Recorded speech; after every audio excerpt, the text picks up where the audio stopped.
Welcome to the Scott Mann Podcast, where we connect like our lives depend on it.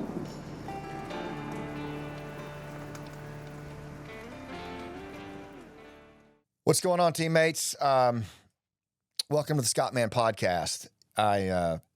It's a difficult one for me. For some reason, these solo podcasts are oftentimes a little difficult for me. I feel the lights on me hotter. And I think it's because I try to force myself to talk about really uncomfortable topics. This one is no exception. This one is the art and science of letting go. And I think it's something that we all have to deal with. You know, in the play Last Out, my character, or the character that I wrote as the protagonist, Danny Patton, he's a Green Beret Master Sergeant, and he's wounded in the very first scene gravely. And he's trying to ascend to the warrior resting place of Valhalla. But he's holding on to something. He's stuck between his fire base and his living room, and he can't ascend. And so his buddies come down from Valhalla who were killed in combat, and they become the people in Danny's life that made his heart pump the most blood. And they take him and basically assault him with these memories, some beautiful, some sad, some horrific, in an attempt to get him to let go of the pain that he's holding on to so that he can know peace, to let go and know peace. And I believe as I get older and I learn more about myself and just how much I don't know about the world, that there is this need to let go of the things that I hold on to. I can only speak for me. I think there's a universality to this, but I'm not going to pretend to say that unequivocally. That may not be true for you, but I know for me, letting go of the things that I need to let go of is not an easy thing for me. And I don't know if it comes from being a veteran. I don't know if it comes from friends lost. I don't know. But I just know that it's difficult for me. It's difficult. I want to hang on to certain things. And a lot of it has to do with guilt. A lot of it has to do with the fear of lost relevance in the world, of being forgotten. I think a lot of, maybe it's ego, right? But I'm holding on to a lot of things. And one of the things that I'm holding on to is really difficult to let go. And it is letting go of my contributions as a primary contributor to anything related to terrorism and national security. And it's even tough to say that, but my buddy Matt Williams, who's the executive producer of this show and former CIA case officer, he sits here sometimes and has conversations with me. And he's just a friend and a confidant. And we've talked about this a lot. And it's ever since the collapse in Afghanistan, when the country fell in August of 2021, I was personally in a place where I had moved on past anything really national security, terrorism. I had a part of my post-military life where I was really adamant about that is ISIS. Remember when ISIS stood up and was it 2014 under the Obama administration when we left Iraq pretty rapidly and ISIS filled the gap?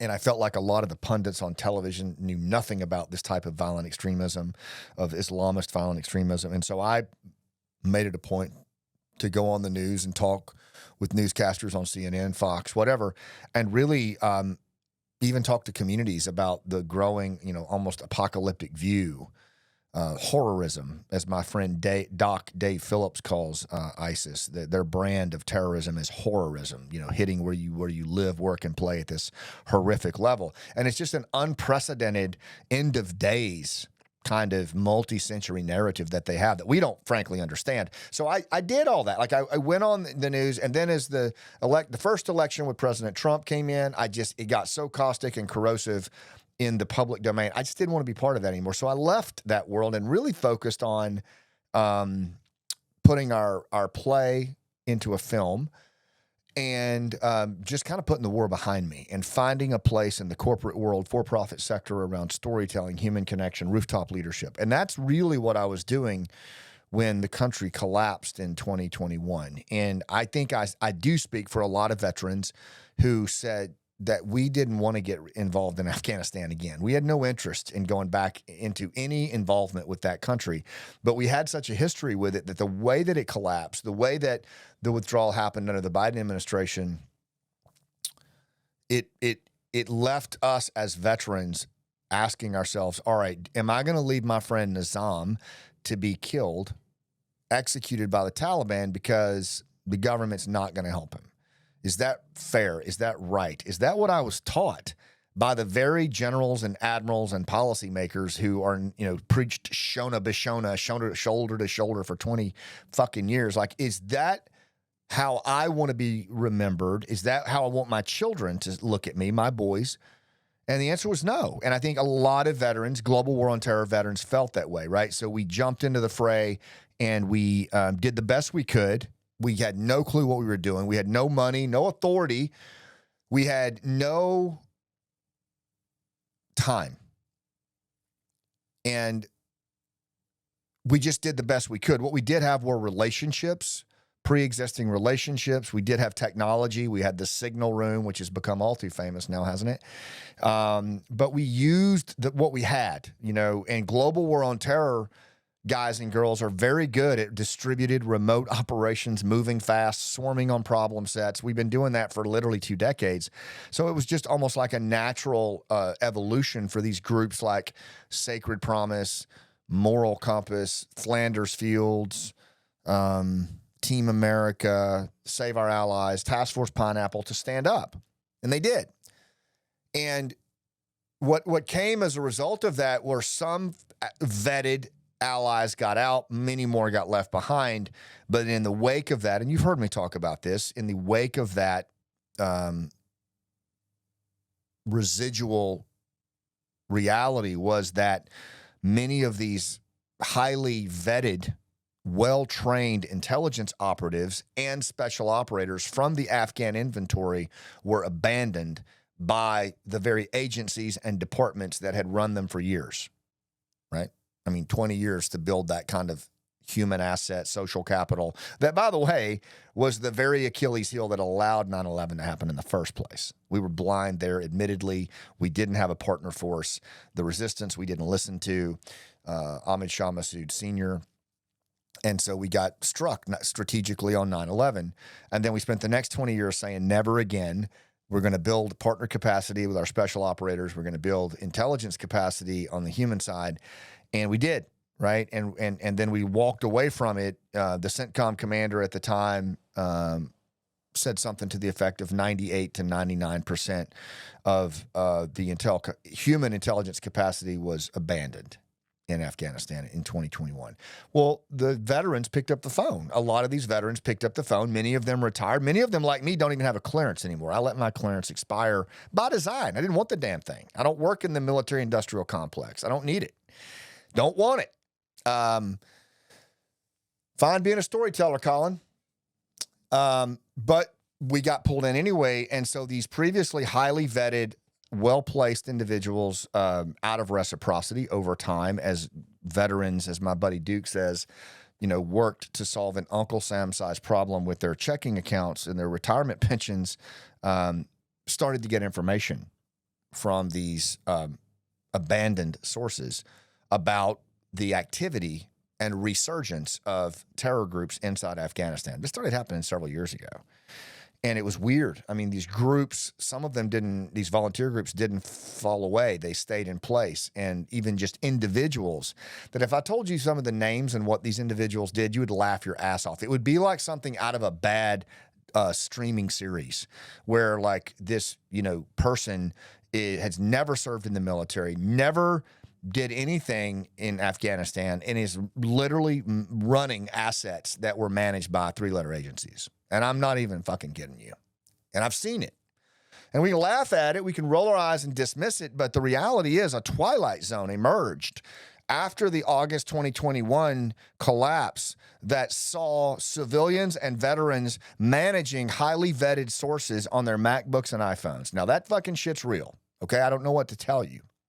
At the same time, we saw another episode of the Twilight Zone where our institutional agencies, the IC, stopped engaging former Afghan allies, including resistance groups that we had become resistance groups, like very high value intelligence officials at the most senior level in the Afghan apparatus were like Saleh, look him up, were just abandoned. They were not engaged at all by the three-letter agencies anymore. We walked away from them. A political decision, by the way. But then that was then migrated into an intelligence engagement with just the Taliban and the Haqqani network, Haqqani being the father of Afghan suicide bombing.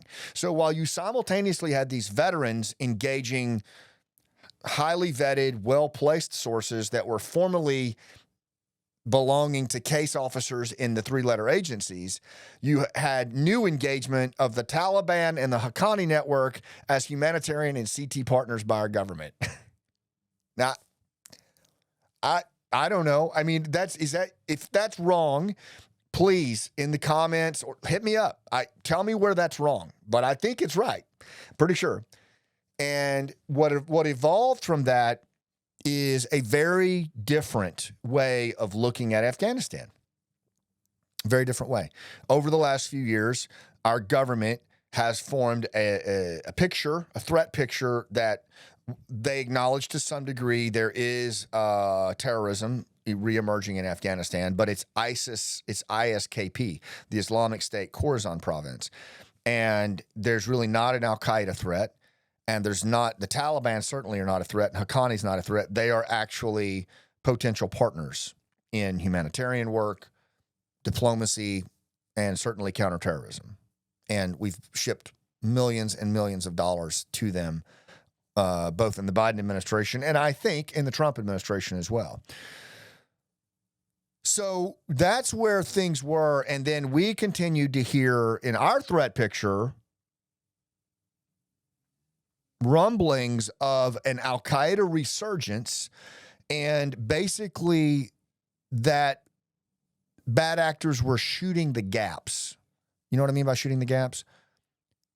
That in the 4 years or whatever that the Biden administration was in power post-withdrawal, the complete loss of focus on the border and the reality that Siraj Haqqani is the Minister of Interior who issues passports. But so both legal and illicit travel across our border was now possible. And the rumblings coming to us from members of the resistance, former commandos, former intelligence operatives, consistently was they massively exploited that. And that several former NATO analysts and senior levels in the resistance said to the point of 1,000 deep cover operatives in the United States. Now, to be clear, this is where I want to be this is where we start to get into the let go part. One of the things, so have I brought you current? Like, so as the new administration, the Trump administration came into power, one of the things that I was concerned about and other veterans were, okay, apolitically, we would do this flipped if it was Biden coming in behind Trump. We didn't feel like the incoming administration really heard from the veterans to the degree that they probably should, who were involved in A, the withdrawal, and B, the residual secondary, tertiary realities of the reemergence of the terror threat based on what we're hearing across our MacBooks and cell phones and signal rooms. Now, you can dismiss the veracity of that or not, but we felt a duty to report, right? As veterans, as intelligence operatives, as men and women who on 9/12/2001 said that shit will never happen again on our watch. Well, we're watching it happen. We're watching a pre-9/11 reemergence, at least what we're hearing, right? And so I felt strong enough that I leveraged some contacts that I had inside the federal government with the new administration to lay this out, to go to DC and just lay this out. And to their credit, every contact that I reached out to said, absolutely, thank you. We would love to hear this. And so we took a group of folks up to DC, and I can't really go into much detail, but we laid it out, right? We laid it out. My personal opinion is it was heard, but I don't think it was agreed with. around the threat picture. So the competing threat picture, and a lot of this has to do with, frankly, it's such a contrast between what the IC says is the threat in the homeland versus what our veteran population and certain intelligence alumni say. To the point now that it's become almost contentious, really. I think it has become contentious. This notion of 1,000 operatives, deep cover operatives in the United States is, in my assessment, at the most senior levels, readily dismissed. Dismissed, not true. The notion that Hamza bin Laden is alive, which is strongly held by quite a few people in the GWAT community, the Global War on Terror community, completely dismissed in the intelligence community. Hamza bin Laden is dead, killed on the Trump watch, not alive. Al-Qaeda poses the biggest threat to the homeland. No, not true.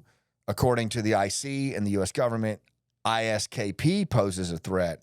They're the real enemy of the United States. The Al-Qaeda is not sufficiently relevant, and the Taliban are a good counterterror partner with the United States. Again, I can't fucking keep a straight face.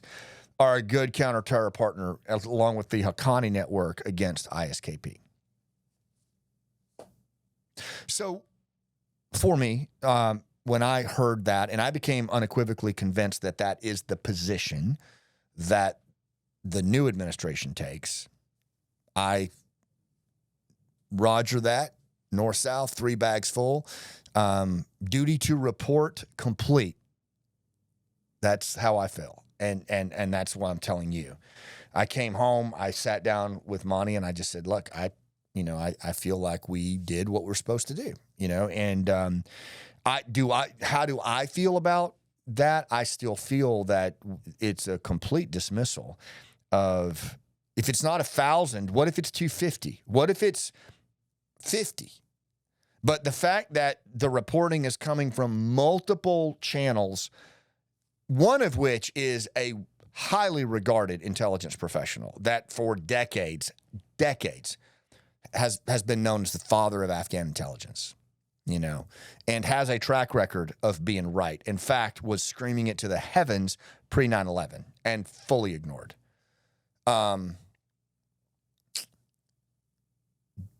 How do you dismiss that without at least running the traps on it? Well, I don't know. But I know that, where I am in my life right now, 3+ years of doing this post-collapse, I'm done.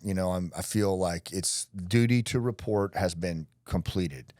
And now it's up to, our government to make choices on what they want to do. However, I also feel, based on just hearing from you all, right? I mean, being on Sean Ryan's show a couple times. I got to do a coffee swig here. Sorry. Being on Sean Ryan's show a couple times and having Sarah on the show, Sarah Adams. And frankly, man, a lot of conversations with other veterans who have, a commando here, an intelligence operative here, law enforcement, folks from the JTTF. Do y'all know what that is? It's a Joint Terrorism Task Force. They're all over the country that were stood up post 9/11 as a lesson learned. I can't tell you how many people in the JTTF, how many people have called me or emailed me and said, hey, man, keep going, right? Because we think that what you guys are talking about is relevant. May not be 1,000, but keep going because there's something here. People in the intelligence community who I've known for years, off record, saying, yeah, I don't know how the Crocus Music Hall hasn't happened here. You know what I'm talking about? The Crocus Music Hall, ISKP strike inside Russia not that long ago, localized complex attacks where we live, work, and play. And it was horrific. I don't know why that hasn't happened here, has been said to me. I can't tell you how many sheriffs and SWAT team members have said, even if a fraction of that number is right, and October 7 is the template, which the trends just seem to point to the horrific versus the spectacular, like 9/11. They're not ready. We're not ready. So I also, and we at Task Force Pineapple, also feel a duty to warn down, duty to report up, which we've done, duty to warn down. Not in a Chicken Little kind of way, though, man. I mean, honestly, there's no value in that. There's no value in like scaring people, or I have no use for that. But I do think there is a necessity when you think about, I mean, God bless, just look at the Hurricane Helene and what it did to Western North Carolina. Just take that one. Or how about the fires in Maui? You know, the institutional capacity to handle those kinds of catastrophic events, granted, not terrorism, but they resulted in strategic paralysis, man. They resulted in communities getting their ass kicked. And then the communities had to stand up and handle it themselves. And guess who else ran into the fray? Veterans. Both times. And so as I look at that, and I look at the multiple streams of reporting coming outside the intelligence community, where at least part of their decision on who they engage has been politicized. Damn, it's a lot to at least consider, you know. And then so we decided at Pineapple to do a gathering storm kind of thing, right? And put out a duty to warn. I mean, what if we could do a project that just would just allow us to get the word out to folks in a very, you know, common sense narrative kind of way. And it was a book I didn't want to write, if I'm being honest with you. It's like we've just cranked out Nobody's Coming to Save You, which is all about human connection and storytelling. We're reviving the play Last Out. You know, we're focused on that. My friend Anna once said to me, she was one of the wonderful service members who jumped in and still helping people get out of it, or just get out of that horror in Afghanistan. She said, Scott, we just want our lives back. This was before I testified to Congress. I was like, what would you want me to tell them? And it's like, we just want our lives back. That's how I feel. I just want my life back, you know, because I know a lot of people watching this that were involved in the withdrawal.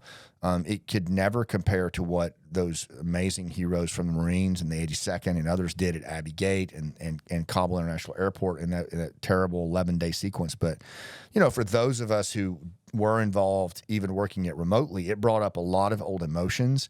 It brought up a lot of old trauma. It brought up a lot of guilt. My friend Brad is dead, who was a special forces guy in 20th Group that hosted the play in Brandon. And I've still got the text on my phone, you know, where he spiraled. He began to spiral, and his wife, Dana, confirmed to me that spiral started with the withdrawal and ended in his death. And that's not the only one. You know, suicide prevention calls have spiked at the VA. 73% of Afghanistan war veterans feel betrayed. You know, this is a real deal, man. And there was a cost to those who jumped into the fray to try to help, and there's been a cost to those who've stayed on the phone. The NATO analysts that I talk to on a fairly frequent basis about what they're hearing from their sources, they're devastated. And when I tell you they're devastated, their mental state is in shambles. Their financial state is in shambles. Their marriages are dissolved or like in shambles. And they're a wreck. And it's not one or two. It's a lot of people. And that's kind of where I get the ass about this dissonance between the government and the GWAT folks who stayed on the line, is there's almost like this eye-roll dismissal of institutional hubris from those still in government.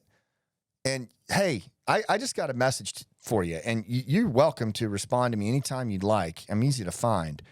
But if you think that, you know, the people that are saying this and putting these warnings out, like, want to do this, like, you're deluded. You know, this has had a massive impact on us, and I know it has on many in government as well, but we feel obligated, a sense of duty to warn our neighbors and our communities and you in government that something's coming, man. A storm's gathering. And the way that we've kind of been treated over this is not cool, honestly. I feel like it's come at a cost that has not been pleasant, and it continues to just erode and feed the moral injury that was created fucking institutionally by our government. And, you know, I'm not going to sit here and, yeah, one party owns it. Certainly one administration owns that, in my opinion, more than the other, but they all contributed to it. And more importantly, you know, I was taught as a military officer, as a son, as a parent, that you take responsibility for the things that went wrong for the people you serve, and you own it, you know, and that's never happened. It's never happened to date. And it's had a massive cost on our people. But in spite of that, a handful of global war on terror veterans feel a duty to warn. And that's why I'm doing this right now. That's why we wrote The Gathering Storm. Again, a book, I just didn't want to write it because it represented everything. Like, I knew there would be resistance from the government, and there will be. You mark my words. It will be dismissed. But I tell you, I worry about the analysts and the people that contributed to it, and the special operators and the law enforcement who did the case studies. I worry about them to such a degree that I didn't allow any names in it. And that was my decision. My name's on it in the forward, and my name's the only name you'll find, because I do feel like there does need to be accountability for the book. Somebody needs to, you know, be willing to stand up and answer for all of it, and that's me, because it's Task Force Pineapple as a nonprofit, and this is an initiative that I take responsibility for. But all of the analysts who contributed to it, who very much would like to, you know, in many ways, they would like to be overt contributors, like, nope, because I don't know what I worry more about, the retribution from their own government in NATO or in the United States, or being targeted. Both are bad. And I wish I didn't feel that way, but I do. So there it is. And so I don't relish this book coming out, you know, and I know the public scrutiny that will come with it. Well, why didn't all these people put their name to it? Well, that's it. You know, and so that's the reasoning behind it. But at the end of the day, as you read this thing, you know, you got to make a decision. You either, you know, I've laid this case out for you. Do your own homework. Ask the government to make their case. Justify engaging the Taliban and the Haqqani network, and not engaging viable members of an Afghan resistance that have been resisting for 40 years. You know, I mean, like, use your own common sense. Like, look at the case studies, look at the trends. But that's what the book's all about, honestly. And I'm going to do, if you go back, there'll be another episode on The Gathering Storm. It's going to be kind of my swan song to that, to send it off. And but at the end of the day, the book gives the analyst outlook on this, which is a competing threat picture with the U.S. government. And then we did case studies on localized complex attacks, varying from the DC sniper to the Mumbai attacks to October 7 in Israel to the Bedouin school siege to the Crocus Music Hall to the New Orleans New Year's Day truck ramming. And we broke them all down with consistent themes so that individuals, communities, law enforcement, federal, if you choose, can look at these and go, wow, just stepping back and looking at those, what can you infer about emergency response, community readiness, emergency operations centers, federal, state, local, interagency cooperation, homeland? And there's a lot there. You know there is. I mean, if you're even remotely intellectually honest, you'll see. And then we did a chapter on individuals, considerations, and community considerations. That's it. And I tell you, there's some hard truths in it with the duty to warn. There's some hard truths. There's the twilight zone I talked about, where we're engaging, you know, where veterans have all this information on their MacBooks and iPhones. The intelligence community is literally engaging and dealing with bad actors, you know, who I think are still bad actors. And they're showing us what we want to see, and I think it's going to come back on us. We have an admitted black hole in Afghanistan, yet a hubristic denial by the same government officials that there's no way that the sizable number of embedded deep cover operatives that we've asserted are here. How can you do that? How can you say we're a black hole and then at the same time say we're certain they're not here? fucking scares the shit out of me. Another hard truth is just, again, dealing with the Taliban, dealing with the Haqqani network, knowing that the border's been open for 3+ years, you know, and I'm glad the border's being locked down, but I've heard and talked to too many people. And I, as a Green Beret, I know a little something about unconventional warfare and how auxiliaries are used in safe houses and going to ground. And are you telling me that well-trained, deep-cover operatives can't come in at that number, and in our free society with the numbers of diasporas and 100,000 Afghans that were evacuated here for starters, and they can't exist that way? I'll tell you right now, the intelligence networks from the resistance are saying otherwise, and they're being very specific. Again, complete dismissal from what I've seen on the USG side. I hope I'm wrong, and I'm open to, please correct me if I am. These trends of localized horrorism are another hard truth. I mean, when you look at the Bedouin school siege by the Chechens and the way that they strung explosives up on the gymnasium goals and put the kids in the middle and dehumanized them to the point that children were drinking their own urine before hundreds of them were killed. We can't even imagine something like that in our country, but we better start. The fact that, you know, most law enforcement organizations train single shooter, active shooters, and what happens if a bad actor dressed as a first responder jumps in your stack and yells blue, blue, blue, right? By the way, these weren't me coming up. These were brought to me in droves, unsolicited, by law enforcement all over the country. So if they're thinking about it, you're getting the sum of their fears. Why are we not having multi-echelon, collaborative, private, public sector conversations around this, especially on the heels of what happened on October 7? Maddening to me.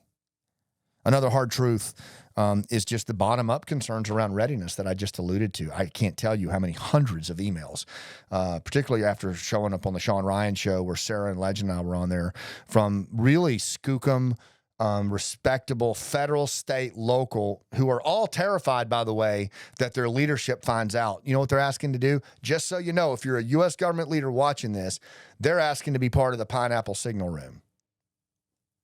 So, like, I don't know what to tell you, but your people certainly think there's something here that bears digging into. And I'm sorry that there's so much of this on the private side. I really am. Like, I really wish that this resided in the IC side where reporting is classified, but it's not classified. It's not. It's coming to us from individuals who once operated in the classical realm that our government abandoned and now have marginalized in favor of Taliban and Haqqani sources. I don't know what to fucking do with that. Do we just leave that alone?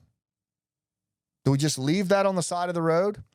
I mean, I don't know. I feel like we kind of have to at this point. I feel like we've made that case to the right leaders at the government, and we've made it to you. And you have to decide now, right?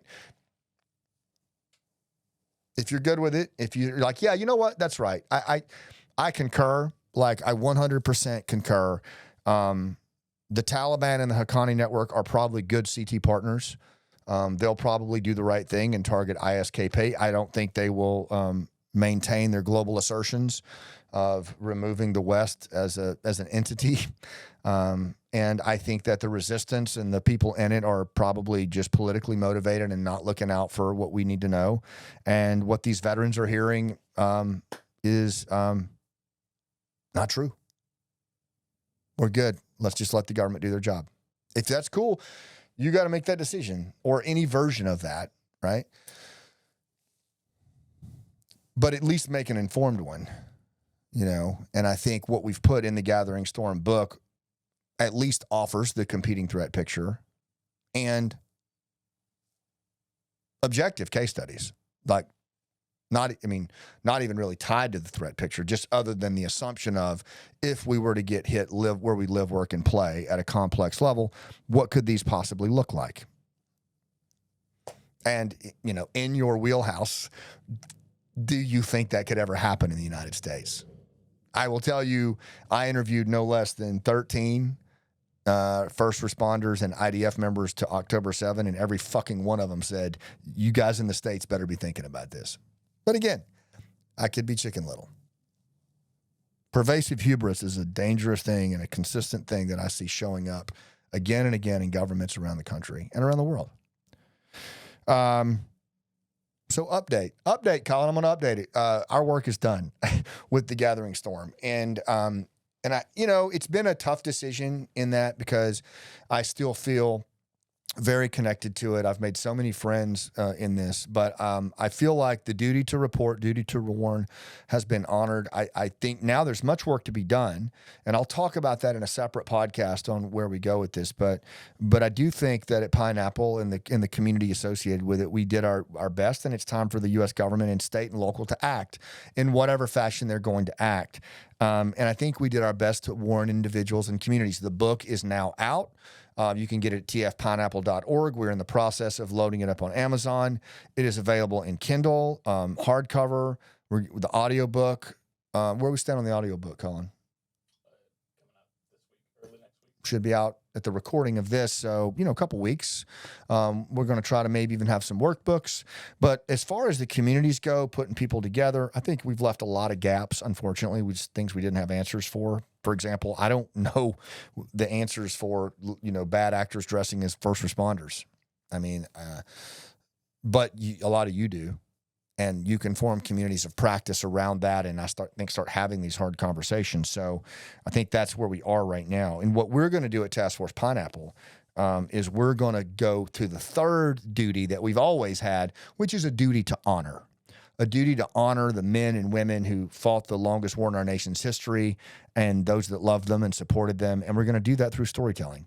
We're going to do that as a way to educate civilians, inform politicians on the cost of modern war and that it's not a fucking Fortnite game.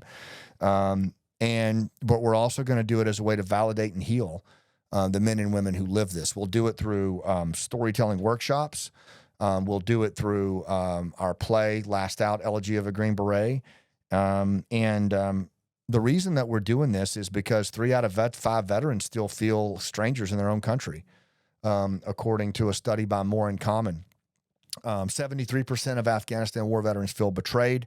And check this out, 70% of civilians and 72% of veterans say that they want to, well, let me back up. 70% of civilians say they want to help veterans process the war, but 72% say they never engage veterans on a daily basis.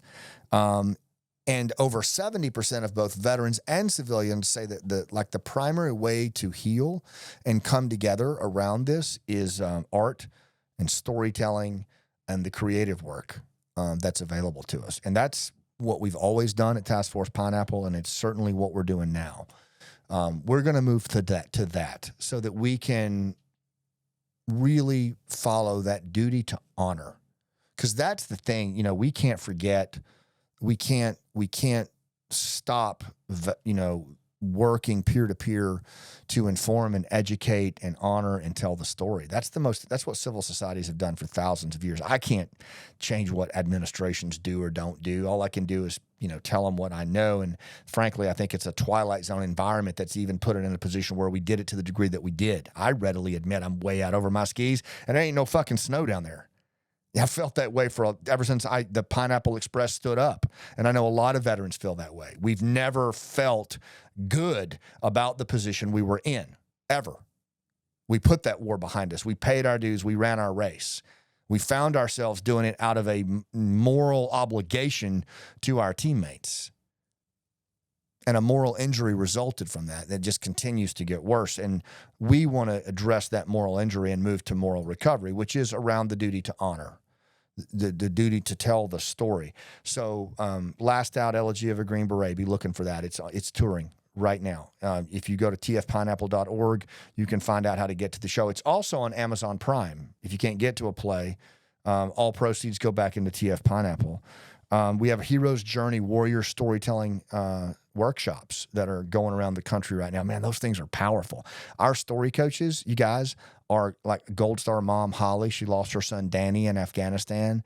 She's now a story coach. Chris Vetzel, blown up and buried alive in Iraq. dug his way out with his bare hands. He's now a story coach.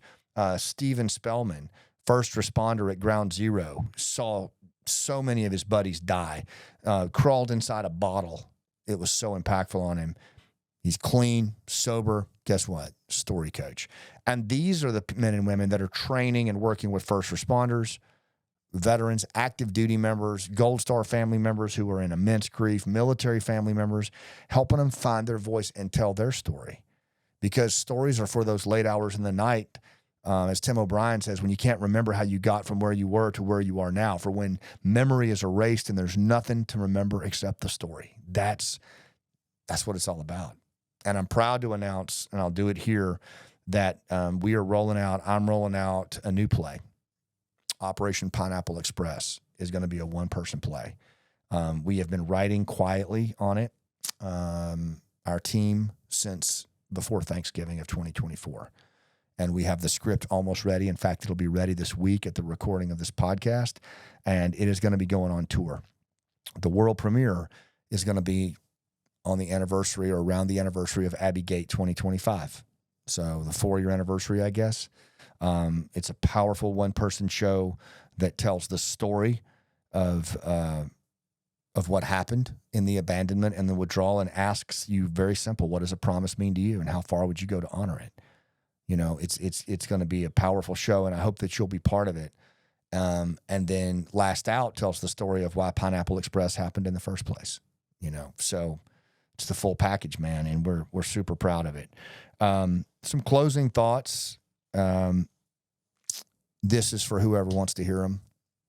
As I work to let go, this is how I let go, I guess. Say my piece here. I'm very worried about the hubris. You know what I mean by hubris? Just institutional arrogance. Ivan Tyrrell, psychiatrist, says that governments and institutions are very quick to adopt hubris once they're in power. And I believe that. I think it has nothing to do with party. It has to do with just the ego that comes with power. And I think we are approaching a pre-9/11 mindset.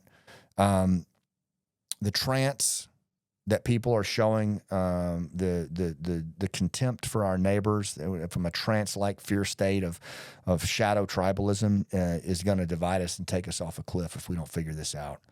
Divisionist leaders on both sides of the aisle who are more busy creating and fomenting in-group, out-group behavior than bridging us as Americans. You know who you are. Call them out. We got to call them out. And we got to have the intellectual courage and honesty and moral courage when they're in our own party and when they're our friends and when it's us, ourselves. You know, been guilty of it myself. I still am. I think the upswing is what we need to focus on. Robert Putnam's book about a social capital upturn, and it has nothing to do with policies or politics. It has to do with how we treat each other around policies and politics. That's the upswing, is the social capital at the grassroots level. And that's you and me. Politicians don't get to decide that shit. They never have and they never will. Not a single point in history where politicians created an upswing in social capital. That's neighbors doing that. No one will ever convince me otherwise. To my global war on terror veterans out there, well, first to my Vietnam veterans out there and their families, God bless you guys. Thank you for mentoring me and mentoring my peers through the global war on terror and the years that led up to it. Thank you for being at the airports when we came home, because you never wanted to see happen to us what happened to you. Thank you for always just believing in us, even though we didn't believe in you. And thank you for welcoming us home when we didn't welcome you home. To the global war on terror veterans, man, you guys are amazing. You are the X factor in all things crisis. West Maui, Ukraine, Afghanistan, Western North Carolina. Every time the institutions fail, the GWAT boys and girls are rushing into the fray. And my message to you is, you're not done yet. Your biggest moments are still in front of you. And whether those are quiet moments with your families in the community doing big things, or whether it's a crisis, just know, I know it in my heart, you're not. The GWAT generation is at the epicenter of better days for this country. And from this point forward, this podcast is going to play a really big focus on human connection and storytelling and moving from moral injury to moral recovery, not just on veteran stuff. This is about human connection in our nation. That's what I'm most interested in, the power of storytelling to do that. We will still, on occasion, in fact, we have a few segments where if I feel like we're the only platform that can bring in a certain perspective or point of view on the growing terror threat, I mean, we're not like abandoning it, but I'm just saying we're not the right person anymore. I'm not the right person. I have exceeded my scope and capacity of being relevant to this problem set with the duty to report up and the duty to warn down. The engagement with our national security leaders and with the book, The Gathering Storm, we've honored. And I think the communities that we've helped kind of get talking about this and the different platforms that we've spoken on, and there's still folks like Sarah out there that are still sticking and moving. So it's time to step back from that and let the real relevant people step forward.